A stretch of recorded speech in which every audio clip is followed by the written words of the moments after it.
आज से हम लोग लेक्चर सीरीज स्टार्ट कर रहे हैं करंट अफेयर्स के साथ साथ current affairs oriented static part का। ठीक है, चलो आज हमारा जो लेक्चर है वो नवंबर करंट अफेयर्स के लिए रहेगा। आज से नवंबर करंट अफेयर्स हम लोग बेसिकली स्टार्ट करने जा रहे हैं। ये जो लेक्चर्स रहेंगे एज ऑफ नाउ, अभी से कुछ दिन तक ये प्रीलिम्स ओरिएंटेड रहेंगे और जो पोर्शन जैसे कि कुछ ऐसे पोर्शंस होंगे मैगजीन्स में जो मेंस ओरिएंटेड होंगे, उसको आप लोग अच्छे से पढ़ लेना खुद से। तो हम लोग अब स्टार्ट करते हैं। पहला टॉपिक है inter state border disputes in India.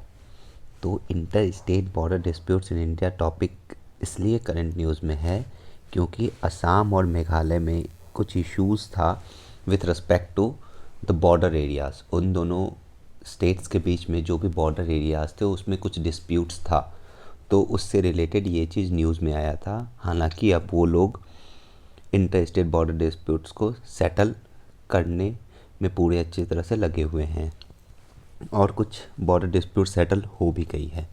तो डिस्ट्रिक्ट्स कौन कौन से थे, डिस्ट्रिक्ट्स कौन कौन से थी जो इस डिस्प्यूट्स में इन्वॉल्व थी? कमरूप मेट्रोपॉलिटन और हैलाकंडी डिस्ट्रिक्ट्स। अब यूपीएससी इससे सवाल कैसे बना सकता है? देखो, यूपीएससी इससे सवाल बना सकता है कि how many states you need to cover when you will go from Kamrup to for example Kanpur. यहाँ पे आपको बताना होगा कि आपको पता होना चाहिए ये किस स्टेट में है, ये किस स्टेट में है और इस दोनों स्टेट के बीच में कितने स्टेट्स आ सकते हैं। जब आप यहाँ से यहाँ जाओगे तो इस टाइप के क्वेश्चंस यूपीएससी सीएसई में आने की संभावना होती है। चलो आगे देखते हैं हम लोग। इससे प्रेरित होकर हमसे सवाल स्टेट रीऑर्गेनाइजेशन कमीशन के ऊपर पूछा जा सकता है। तो हम लोग कुछ हिस्टोरिकल बैकग्राउंड देख लेते हैं। 1951 में इंडिया के पास 27 स्टेट्स थे जो कि 4 पार्ट्स में डिवाइडेड थे, part A, part B, part C और पार्ट डी। 1953 में आंध्रा एजिटेशन के दौरान एक गांधीयन जो फॉलोवर थे उनकी डेथ हो गई, जिसके रिज़ल्ट में आंध्र प्रदेश को बनाना पड़ा था। उसके बाद 1955 में स्टेट रीऑर्गेनाइजेशन कमीशन का गठन किया गया। इसके रिकमेंडेशन के ऊपर स्टेट रीऑर्गेनाइजेशन एक्ट 1956 लाया गया पार्लियामेंट के द्वारा। कैसे लाया गया पार्लियामेंट के द्वारा? क्योंकि आर्टिकल 4 से पार्लियामेंट को ये पावर मिलता है और इसके तहत उन्होंने स्टेट रीऑर्गेनाइजेशन एक्ट 1956 लाया और ये एक्ट को इम्प्लीमेंट करने के लिए 7th कॉन्स्टिट्यूशनल अमेंडमेंट भी लाना पड़ा था। इस एक्ट का बहुत सारे प्रोविजंस और बहुत सारे रिकमेंडेशन को एक्सेप्ट किया गया और इस वाले कमीशन के जो स्टेट रीऑर्गेनाइजेशन कमीशन था इसका बहुत सारे रिकमेंडेशन को स्टेट रीऑर्गेनाइजेशन एक्ट 1956 में इंक्लूड किया गया। और एक चीज़ आपको याद रखना है, यहाँ पे नंबर ऑफ स्टेट्स 27 से घटा करके 14 हो गया था। आपको यहाँ पे ध्यान रखना है कुछ कुछ कमीशंस या कुछ कुछ कमिटीज़ जो कि इंडिया के हिस्ट्री में, इंडिपेंडेंट इंडिया के हिस्ट्री में बनी है with respect to state reorganisation, जैसे SK Dar commission, JVP commission, Fazal Ali commission. और आपको यहाँ पे देखना होगा कि ये तीनों कमीशन ने किस बेसिस पे स्टेट का रीऑर्गेनाइजेशन के बारे में बात करा था। चलो कॉन्स्टिट्यूशनल मैकेनिज़म्स हम लोग देखते हैं। आर्टिकल 131C जो है कॉन्स्टिट्यूशन का, वो सुप्रीम कोर्ट को ओरिजिनल जरिस्डिक्शन प्रोवाइड करती है कि वो कोई भी डिस्प्यूट्स जो कि इन्वॉल्व करता है लीगल राइट्स का, याद रखना, जो कि इन्वॉल्व करता है लीगल राइट्स का, उसको देख सकती है बिटवीन 2 और मोर स्टेट्स। लेकिन यहाँ पे सिर्फ और सिर्फ याद रखने वाली बात ये है कि ये सिर्फ और सिर्फ लीगल राइट्स के लिए है, सिर्फ और सिर्फ लीगल राइट्स के लिए है। उसके बाद आर्टिकल 263 का प्रोविज़न देखो। आर्टिकल 263 के अंतर्गत इंटर स्टेट काउंसिल का गठन करने के बारे में बात किया गया है। आर्टिकल 263 ए के तहत इंटर स्टेट काउंसिल को एक कॉम्पिटेंट बॉडी बताया गया है जो कि इंक्वायर और एडवाइस कर सकती है यदि कोई डिस्प्यूट आता है बिटवीन स्टेट्स। लेकिन ये याद रखना कि पहली बात तो इसका जो एडवाइस होगा या जो इंक्वायर करके ये एडवाइस देगी, ये एडवाइजरी नेचर होगा, बाइंडिंग नेचर का नहीं होगा। और ये जो इंटर स्टेट काउंसिल है ये अपॉइंट हुआ था only after Sarkaria commission recommendation के बाद ही ये अपॉइंट हुआ था, इसको याद रखना है। Few things you should revise, आप लोग को कुछ कुछ चीज़ें रिवाइज करनी चाहिए इससे प्रेरित होकर, जैसे zonal councils, colourable legislation, Bodoland territorial reason और इनर लाइन परमिट, इसके बारे में आपको रिवाइज करना चाहिए। इंटर स्टेट काउंसिल को चलो हम लोग थोड़ा सा डिटेल में पढ़ लेते हैं। ये आर्टिकल 263 के अंतर्गत आता है। आपको जैसा बताया गया है यहाँ पे आपको कन्फ्यूजन आर्टिकल 262 से नहीं करना है, क्योंकि आर्टिकल 262 जो है इंटर स्टेट वाटर डिस्प्यूट्स के बारे में बात करता है। कभी कभी आप लोग आर्टिकल 262 और 263 के बीच में कंफ्यूज हो सकते हो, इसलिए आपको ये चीज़ को आगे जाके ध्यान रखना है। ये एक तरह का परमानेंट बॉडी नहीं है, बट क्या ये कॉन्स्टिट्यूशनल बॉडी है? हाँ, ये कॉन्स्टिट्यूशनल बॉडी है, क्योंकि आर्टिकल 263 के अंतर्गत इसके बारे में मेंशन किया गया है। ये कॉन्स्टिट्यूशनल बॉडी है, बट ये परमानेंट बॉडी नहीं है। इसके मेंबर्स कौन कौन होंगे? हर एक स्टेट्स के, ऑल स्टेट्स के सीएम या गवर्नर। यहाँ पे सीएम या गवर्नर क्यों लिखे हैं आप अच्छे से समझना, क्योंकि कभी कभी ऐसा हो सकता है कि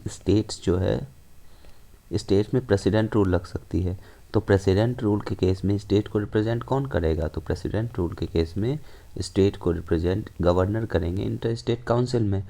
और नॉर्मल सिचुएशन में कौन करेगा? नॉर्मल सिचुएशन में आपको चीफ मिनिस्टर करेंगे। आपको ये चीज़ अच्छे से ध्यान रखनी है, इसलिए ये चीज़ लिखा गया है। उसके बाद यूनियन टेरेटरीज़ के सीएम या एडमिनिस्ट्रेटर्स हो सकते हैं, ठीक है। उसके बाद यहाँ पे सेंटर से पीएम आएंगे और 6 कैबिनेट मिनिस्टर्स आएंगे। ये जो 6 कैबिनेट मिनिस्टर्स रहेंगे इसमें होम मिनिस्टर्स का होना ज़रूरी है।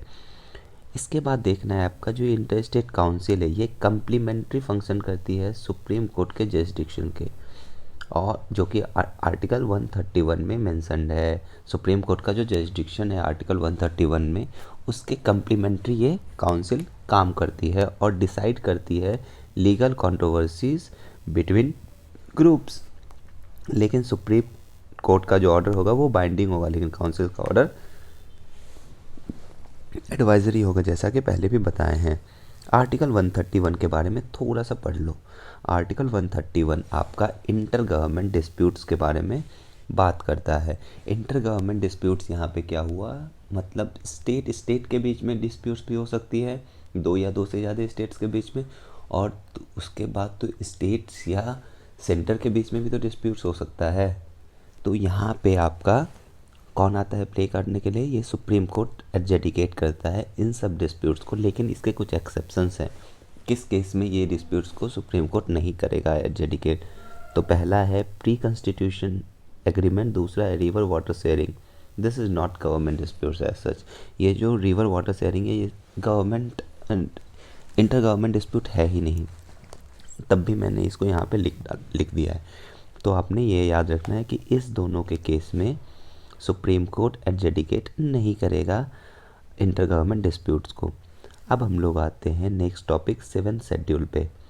ये न्यूज़ में इसलिए है क्योंकि NK सिंह ने बोला है कि अब टाइम आ गया है कि हमें जो 7th शेड्यूल वाला जो प्रोविजंस है उसको अच्छे से रिव्यू करना चाहिए, थॉरो रिव्यू करना चाहिए किसको? 7th शेड्यूल वाला पार्ट को। क्यों? क्योंकि नए नए चेंजेस आ रहे हैं, जैसे क्लाइमेट चेंज से रिलेटेड इश्यूज़ हो गए, पेंडेमिक से रिलेटेड इश्यूज़ हो गए, इसलिए टाइम आ गया है कि 7th शेड्यूल को अब रिकन्सिडर किया जाए और रिव्यू किया जाए। इसके कंटेक्स्ट में अब हम लोग थोड़ा सा डिटेल पढ़ेंगे। आर्टिकल 246 के बारे में देखोगे तो ये लेजिस्लेटिव पावर्स प्रोवाइड करता है पार्लियामेंट और स्टेट लेजिस्लेचर्स को on the subjects enumerated in the seventh schedule, sorry seventh list नहीं, सेवेंथ शेड्यूल। सेवेंथ शेड्यूल के बारे में अच्छे से पढ़ो तो ये इसमें 3 लिस्ट है। List 1 union list, list 2 state list, list 3 concurrent list. List 1 में आपका 100 आइटम्स है, ओरिजिनली यहाँ पे 97 आइटम्स थे। लिस्ट 2 में 61 आइटम्स है, ओरिजिनली यहाँ पे 66 आइटम्स है। लिस्ट 3 में आपका 52 आइटम्स है, यहाँ पे ओरिजिनली कितने आइटम्स थे, 47 आइटम्स थे। यहाँ पे एक चीज़ गौर करने वाली बात है कि आप देखोगे यूनियन लिस्ट हो चाहे कंकरेंट लिस्ट हो, ये आपका इसमें नंबर ऑफ़ आइटम्स बढ़े हैं, बट यहाँ पे आप देखोगे नंबर ऑफ़ आइटम्स घटे हैं। इस चीज़ को आपको ध्यान रखना है, घटे हैं नंबर ऑफ़ आइटम्स। तो यहाँ पे कौन कौन सा कुछ चीज़ देख लो जो जो इसमें आता है। लिस्ट 1 में जैसे डिफेंस हो गया, फॉरेन अफेयर्स हो गया, रेलवेज़ हो गया, बैंकिंग हो गया, ये सब लिस्ट 1 में आता है।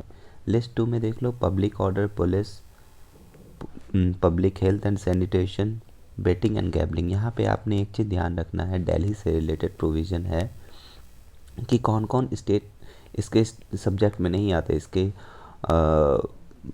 कौन कौन स्टेट जो ये जो दिल्ली की जो असेंबली है किस पे लॉ नहीं बना सकती है, तो वो है, या पावर्स किसके लिए नहीं दिया गया दिल्ली को के असेंबली को, तो पब्लिक ऑर्डर, पुलिस, लैंड।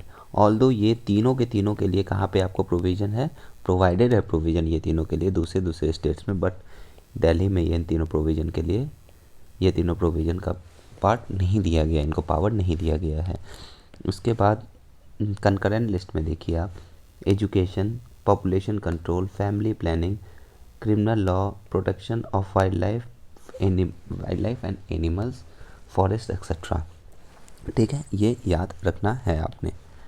ठीक है, चलो चलो उसके बाद है कुछ रिकमेंडेशंस है जो अलग अलग कमीशंस ने या कमिटीज़ ने रखा है। जैसे राजमन्नर कमेटी का रिपोर्ट था, उसके हिसाब से क्या था कि आपको जो है यूनियन लिस्ट और कंकरेंट लिस्ट से आपको बहुत सारा एंट्रीज़ को स्टेट लिस्ट में ट्रांसफ़र करना चाहिए। रिकमेंडेड ट्रांसफ़र, ये रिकमेंडेड है, शॉर्ट में लिखा है मैंने, इसको आप अच्छे से लिख लेना।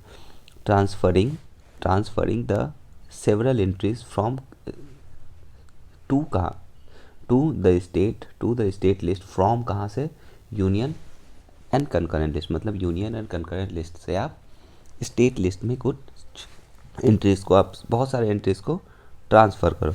उसके बाद पुंची कमीशन का देखो, यहाँ पे जो है only transfer those subjects into concurrent list which are central to achieving demonstrable national interest. मतलब ऐसा हो सकता है कि कभी कभी जो है स्टेट्स लिस्ट से कोई चीज़ को उठा के कंकरेंट लिस्ट में डाल दिया गया, तो उसी के लिए रिकमेंडेशन है कि सिर्फ वो सारे सब्जेक्ट्स को आप ट्रांसफ़र करो कंकरेंट लिस्ट में जो कि central to achieving demonstrable national interest है, नेशनल इंटरेस्ट से रिलेटेड जो चीज़ है। अब आता है रेसिड्यूरी पावर क्या होता है कि मान लो 3 लिस्ट है आपके पास, मान लो यहाँ पे आपको 3 लिस्ट दिया हुआ है, 1 2 3, मान लो क्या है, होता ही है union list, state list, concurrent list. तो कुछ ऐसे सब्जेक्ट्स भी आ जाएंगे जो कि इन तीनों में से किसी में नहीं होंगे, तब भी आपको डील करना है। तो वैसे सब्जेक्ट्स को आप लोग क्या बोलोगे, रेसिड्यूरी सब्जेक्ट। और रेसिड्यूरी सब्जेक्ट कहाँ होगा, रेसिड्यूरी सब्जेक्ट के ऊपर लॉ कौन बना सकता है, तो यूनियन बनाएगा, मतलब सेंट्रल बनाएगी। समझ में आया रेसिड्यूरी सब्जेक्ट वाला कहानी, बहुत अच्छी बात है। तो आगे चलते हैं, आपको इसके कंटेक्स्ट में सरकारी या कमीशन का रिकमेंडेशंस अच्छे से पढ़ना चाहिए। चलो आगे चलो, क्वेश्चन है यूपीएससी सीएसई 2012 का 2012 का क्वेश्चन है ये कि which of the following provision of the constitution of India have a bearing on education. पहला है directive principles of state policy, बिल्कुल है भाई, आपको पता होगा ये चीज़ अच्छे से। Rural and urban local bodies, पता नहीं, देखते हैं क्या है इसका आंसर। फिफ्थ शेड्यूल और सिक्स शेड्यूल किसके बारे में बात करता है, तो ट्राइबल अफेयर्स के बारे में बात करता है। ट्राइबल एरियाज, ऑटोनोमस डिस्ट्रिक्ट कौन सी सिक्स शेड्यूल में हो गया, ट्राइबल एरियाज आपका फिफ्थ शेड्यूल में हो गया, ये सब ट्राइबल एरियाज़ के बारे में बेसिकली देखता है। तो ट्राइबल एरिया से रिलेटेड देखता है, हाँ यार कहीं ना कहीं फिफ्थ और सिक्स शेड्यूल में हो सकता है प्रोविज़न एजुकेशन से, तो ये हो है। और सेवन्थ शेड्यूल तो भाई आपको, सेवन्थ शेड्यूल तो 3 लिस्ट के बारे में बोल दिया है, और एजुकेशन तो एक्सप्लिसिटली लिस्ट में प्रोवाइडेड ही है, तो ये भी हो जाएगा। 1 3 4 5 है, 1 3 4 5 ऑप्शन में, तो 2 ऑटोमेटिकली हो जाएगा ऑप्शन में, तो इसका आंसर 1 2 3 4 5 होगा। ये यूपीपीएससी का क्वेश्चन है, ये वाला जो क्वेश्चन है यूपीपीएससी का है। मैंने इसको लिया है इसलिए कि इससे आप कुछ सीख सको। देखो, police and public order, police and public order आपको ऊपर बताया गया है, स्टेट लिस्ट में आता है। सेंसस के बारे में नहीं बताया गया, तो अभी देख लो। Population control and family planning के बारे में बताया गया था, ये किस में है, ये है आपका कंकरेंट लिस्ट में, कंकरेंट लिस्ट में। तो आपका यूनियन, ये जो स्टेट लिस्ट बी का 1 और सी का 4, देखो ये किस में, बी का 1 सी का 4 एक ऑप्शन में है, तो ये ऑप्शन आपका करेक्ट हो जाएगा। लेकिन एक चीज़ याद रखना, सेंसस जो है आपका, सेंसस जो है आपका ये यूनियन लिस्ट में आता है, सेंसस आपका यूनियन लिस्ट में आता है। चलो आगे चलते हैं। Panchayat extension to the scheduled areas act 1996, PESA act 1996 बहुत इंपॉर्टेंट है यूपीएससी सीएससी एग्जामिनेशन के लिए। चलो, इसको जो है आपको constitution with in the constitution भी बोला जाता है। क्यों ऐसा बोला जाता है, आगे जाके आपको ये चीज़ शायद क्लियर हो जाए। देखो, आर्टिकल 243M जो है ना, आपको आर्टिकल 243M जो, पहले तो पंचायत से रिलेटेड प्रोविजंस पार्ट 9 में है, ये आपने पता होगा अच्छे से। लेकिन उसमें एक आर्टिकल है 243M जो कि एग्जेम्प्ट करता है पार्ट 9 को अप्लाई होने से, कहाँ पे, फिफ्थ शेड्यूल में। मतलब कि फिफ्थ शेड्यूल में पार्ट 9 वाला जो प्रोविजन है वो अप्लाई नहीं होगा, ऐसा आर्टिकल 243M बोलता है। लेकिन कुछ टाइम बाद ऐसा हुआ कि दिलीप सिंह भूरिया कमेटी के द्वारा रिकमेंड किया गया कि पंचायती राज इंस्टीट्यूशंस को आपको फिफ्थ शेड्यूल वाले एरिया में भी लाना है। तो इसी के अंतर्गत पेसा एक्ट गवर्नमेंट इनएक्ट की 1996 में, यहाँ पे याद रखना ये जो प्रोविज़न है ये पंचायती राज को एक्सटेंड करता है फिफ्थ शेड्यूल वाले एरियाज़ में। और आपको एक चीज़ बहुत इंपॉर्टेंट यहाँ पे याद रखने वाली बात है कि ये एक्सटेंड नहीं करता है सिक्स शेड्यूल वाले एरियाज़ में। मतलब ये पंचायती राज इंस्टीट्यूशंस को सिर्फ और सिर्फ फिफ्थ शेड्यूल एरिया में एज ऑफ नाउ एक्सटेंड करता है, बट सिक्स शेड्यूल एरिया में एक्सटेंड नहीं करता है पेसा एक्ट। चलो, पेसा एक्ट का अगर पावर देखोगे आप, पेसा एक्ट का ने जो है, पेसा एक्ट अलग अलग पावर्स दिया हुआ है पेसा एक्ट के द्वारा। पेसा एक्ट कन्फर्ड एब्सोल्यूट पावर ये ग्राम सभा को दिए हुए हैं, और एडवाइजरी रोल स्टेट लेजिस्लेचर को दिया हुआ है। इसका क्या मतलब है, ज़्यादा पावर ग्राम सभा के पास है with respect to PESA act as compared to the state legislature. चलिए चलते हैं। उसके बाद है powers and functions of the gram sabha. कौन सा ग्राम सभा का बात किया जा रहा है, ये वो ग्राम सभा का बात किया जा रहा है जो कि पेसा एक्ट के अंतर्गत ये चीज़ है। इस चीज़ को आपको याद रखना है। चलो, तो इसके अंतर्गत मैंडेटरी कंसल्टेशन है, ये याद रखना। यहाँ पे आपको मैंडेटरी कंसल्ट करना पड़ेगा यदि आप लैंड एक्विजिशन करते हो, रिसेटलमेंट करते हो, रिहेबिलिटेशन करते हो कोई भी डिस्प्लेस्ड पर्सन का, तो मैंडेटरी कंसल्टेशन का प्रोविज़न यहाँ पे है, ये याद रहेगा ना। बहुत अच्छी बात है, आगे चलो। उसके बाद है protection of traditional belief, the culture of the tribal committee. उसके बाद ownership of minor forest produce, ये याद रखना है, माइनर फॉरेस्ट प्रोड्यूस के ओनरशिप के लिए बात किया जा रहा है। लोकल डिस्प्यूट्स को रिजॉल्व करने का बात किया जा रहा है। लैंड एलिनेशन को प्रिवेंट करने का बात किया जा रहा है। विलेज मार्केट को मैनेज करने का बात किया जा रहा है, मैनेजमेंट करने का इसका बात किया जा रहा है, मैनेजमेंट ऑफ विलेज मार्केट्स का बात किया जा रहा है। Right to control production, distillation and prohibition of liquor का भी बात किया जा रहा है इसके तहत। उसके बाद exercise of control of money lending के बारे में बात किया जा रहा है, और any other rights involving the STs, इस चीज़ को आपको ध्यान रखना है। उसके बाद आता है हमारा difference between fifth and six schedule areas. अभी हमने पेसा एक्ट को अच्छे से पढ़ा, तो यहाँ से इंस्पायर्ड होकर यूपीएससी हमसे फिफ्थ शेड्यूल और 6 शेड्यूल का जो डिफरेंस है उससे रिलेटेड कुछ क्वेश्चंस पूछ सकती है और थोड़ा सा घुमा सकती है। तो यहाँ पे आपको ध्यान रखना है। क्या है, देखो कौन कौन सा स्टेट्स आता है पहले 5th शेड्यूल में। कोई भी स्टेट आ सकता है इस 5th शेड्यूल में, समझना अच्छे से। 5th शेड्यूल के अंतर्गत कोई भी स्टेट्स आ सकता है, बट 4 स्टेट्स नहीं आएगा। असम, मेघालय, त्रिपुरा, मिजोरम नहीं आएगा। हमने बोला सकता, सकता क्यों यहाँ पे बोला आ सकता है, क्योंकि अभी सब के सब स्टेट्स को 5th शेड्यूल के अंतर्गत नहीं रखा गया है। कुछ स्टेट्स हैं अभी जिसको 5th शेड्यूल के अंतर्गत रखा गया है, लेकिन रखा जा सकता है और भी स्टेट्स को। बट 6 शेड्यूल में 4 स्टेट्स ही हैं, असम, मेघालय, त्रिपुरा, मिजोरम। यहाँ पे स्टेट्स 5th शेड्यूल में क्या था, स्टेट्स अपार्ट फ्रॉम 4 स्टेट्स। यहाँ पे वही 4 स्टेट्स 6 शेड्यूल में हैं। तो डिक्लेयर कौन करता है एरिया, या डिक्रीज़ होगा एरिया या इंक्रीज़ होगा एरिया 5th शेड्यूल वाला, तो ये प्रेसिडेंट करेगा। 6 शेड्यूल के केस में गवर्नर करेंगे। स्पेशल प्रोविज़न देख लो कुछ कुछ 5th शेड्यूल और 6 शेड्यूल से रिलेटेड। जैसे 5th शेड्यूल एरिया में ट्राइबल एडवाइजरी काउंसिल होती है। ट्राइबल एडवाइजरी काउंसिल में 20 मेंबर्स होते हैं, 20 मेंबर्स होते हैं, जिसमें कि 3/4 of the members are representatives of schedule tribes in legislative assembly. माने समझो एक चीज़, मान लो 20 मेंबर हैं, 20 मेंबर्स हैं, तो 3/4 15 मेंबर्स जो हैं आपके, वो आपकी जो ट्राइबल एडवाइजरी काउंसिल है इसमें 15 मेंबर्स ये होंगे, और ये 15 मेंबर्स होंगे।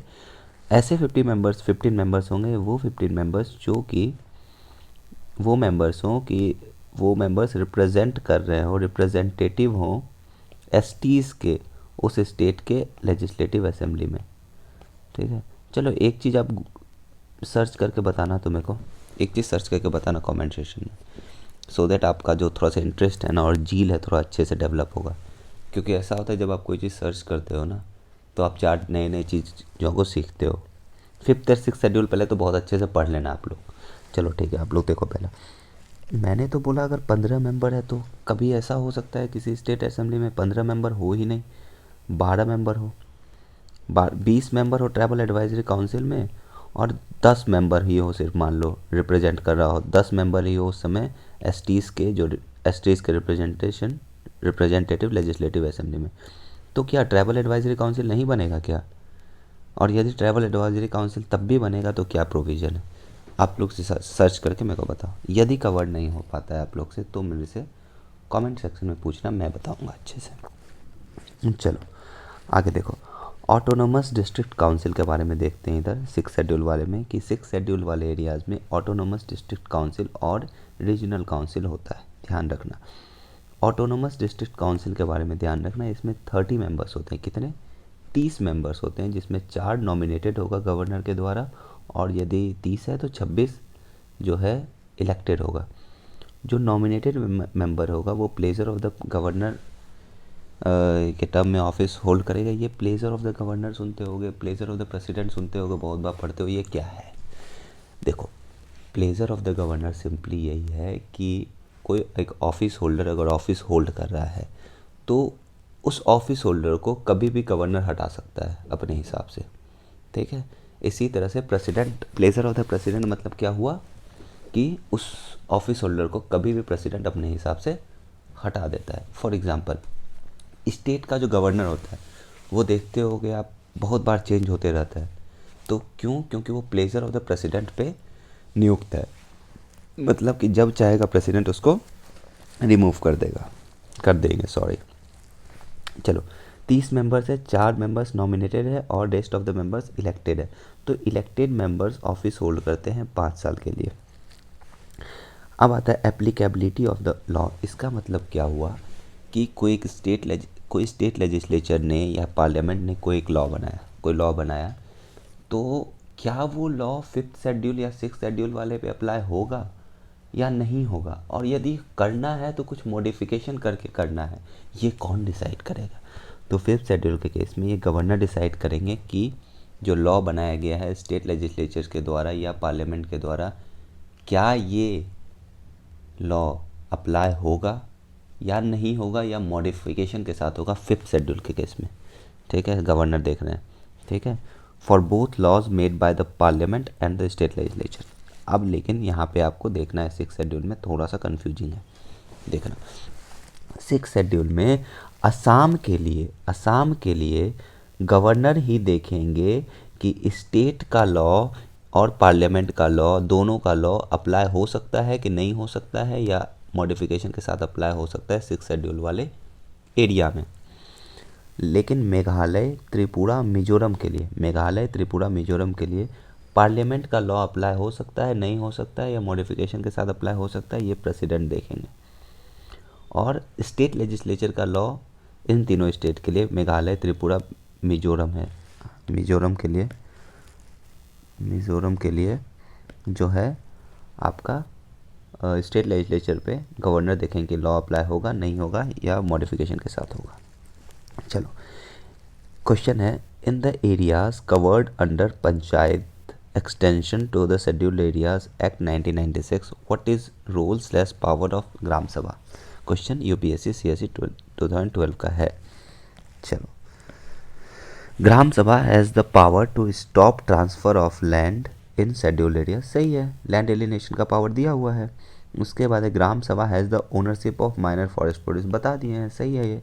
तीसरा है recommendation of gram sabha is required for getting prospecting licence और mining lease for any mineral, कोई भी मिनरल के लिए नहीं, ऐसा नहीं है, बताते हैं क्यों। मान लो कोई भी एक एरिया है, ट्राइबल एरिया है 5th शेड्यूल के अंतर्गत, या यहाँ पे यूरेनियम मिला, तो क्या हम लोग यूरेनियम एक्सट्रैक्ट करने से पहले ग्राम सभा का परमिशन ही लेते रहे? और यदि मान लो परमिशन नहीं दिया, ग्राम सभा रिकमेंड नहीं करा, तो नहीं निकालेंगे? ऐसा नहीं होता है। ये एनी मिनरल के लिए नहीं है, ये आपको माइनर मिनरल के लिए है, माइनर मिनरल के लिए प्रोविज़न है, एनी मिनरल के लिए नहीं है। तो ये आंसर इसका 3 गलत हो जाएगा, 1 और 2 ऑप्शन हो जाएगा। उसके बाद है local self government can be explained as an exercise in democratic decentralisation होगा, क्योंकि लोकल सेल्फ गवर्नमेंट का जो फंडामेंटल एस्पेक्ट था यही था कि आप डेमोक्रेसी लाओ ग्रास रूट लेवल पे डेमोक्रेसी लाओ, और ये चीज़ अप्लाइड यही चीज़ बताना चाह रहा है, डेमोक्रेटिक डिसेंट्रलाइजेशन। ये यूपीएससी 2017 का क्वेश्चन था। अब ये क्वेश्चन है कि यूपीएससी का ही क्वेश्चन है, बट अभी मेरे को पता नहीं ये कौन सा साल का क्वेश्चन है। क्वेश्चन है the minimum age prescribed for any person to be the member of panchayat is 25 years. नहीं, गलत है, 21 ईयर्स होना चाहिए। कुछ ईयर्स देख लो, देखो लोकसभा के मेंबर्स के लिए 25 ईयर्स होना चाहिए। पहले पंचायती राज इंस्टीट्यूशंस के लिए, पंचायत के लिए मेंबर्स के लिए 21 ईयर्स होना चाहिए। लोकसभा के लिए 25 ईयर्स, राज्यसभा के लिए 30 ईयर्स, प्रेसिडेंट के लिए 35 ईयर्स, गवर्नर के लिए मिनिमम एज बता रहे हैं 35 ईयर्स, ये याद रखना, अगर याद रहे तो। दूसरा पॉइंट है a panchayat reconstituted after premature dissolution continues only for reminder period. ये सही है, देखो बता दें क्या है। मान लो एक चीज़ आपको पता होगा कि 5 साल के लिए पंचायत आता है, पंचायत इलेक्ट होता है, लेकिन मान लो पंचायत डिज़ोल्व हो गया 2 साल बाद ही, 2 साल बाद ही पंचायत डिज़ोल्व हो गया, तो ये 3 साल के लिए अगर जो पंचायत आएगा, 3 साल के लिए जो पंचायत आएगा, क्या ये ये जो अब जो पहले समझ फिर से 5 साल के लिए कोई पंचायत इलेक्ट हुआ, लेकिन 2 साल बाद कोई ऐसा प्रोविज़न आ गया कि वो पंचायत डिज़ोल्व हो गया, तो अब क्या करें? तो आपके पास कुछ चीज़ें हैं, समझना एक चीज़ कि अगर कोई भी पंचायत का जो टाइम है जैसे 5 साल का है, अगर उसको ख़त्म होने में 6 महीना से ज़्यादा है, उस टाइम पीरियड को ख़त्म होने में 5 सालों ख़त्म होने में 6 महीना से ज़्यादा है, तो आपको इलेक्शन करवाना फिर से बहुत ज़रूरी है, पहला पॉइंट। और ये इलेक्शन विदिन 6 मंथ्स में आपको करवाना होगा। फॉर एग्जांपल अगर 2 साल में डिज़ोल्व हो गया हाउस, 2 साल में हाउस नहीं, 2 साल में अगर पंचायत डिज़ोल्व हो गया, तो आपको विदिन 6 महीने में, विदिन 6 मंथ्स में आपको इलेक्शन करवाना है, विदिन 6 मंथ में आपको इलेक्शन करवाना है पंचायत का, ठीक है, ये जिम्मेदारी है। और ये जो इलेक्शन का होने के बाद जो पंचायत फिर से इलेक्ट होके आएगी, वो रिमेनिंग पीरियड के रहेगी, मतलब 2 साल के बाद मान लो डिज़ोल्व हो गई पंचायत, और अभी 2 साल के बाद ही तुरंत ही अगर मान लो पंचायत आता है, तो ये जो रिमेनिंग टाइम है ना, 3 साल या 3 साल से कम जितना भी रहेगा उतना टाइम के लिए आएगा पंचायत। चलो ठीक है। उसके बाद है CBI and enforcement directorate chief. अच्छा, न्यूज़ इन शॉर्ट है, CBI and enforcement directorate chiefs can now hold office up to 5 year, 5 साल तक के लिए कर सकते हैं। अब ये प्रोविज़न लाने के लिए गवर्नमेंट को 2 अमेंडमेंट करना पड़ा था। पहला, the Delhi special police establishment act 1946 में अमेंड किया गया था, और ये चीज अमेंड किया गया था सीबीआई डायरेक्टर का ये ऑफिस का जो ऑफिस जो होल्ड करने का जो अवधि है उसको बढ़ाने के लिए। और सेंट्रल विजिलेंस कमीशन एक्ट 2000 को अमेंड किया गया था ईडी के डायरेक्टर से रिलेटेड प्रोविजंस को ठीक करने के लिए। तो ठीक है भाई, अब क्लास को हम लोग ओवर करते हैं।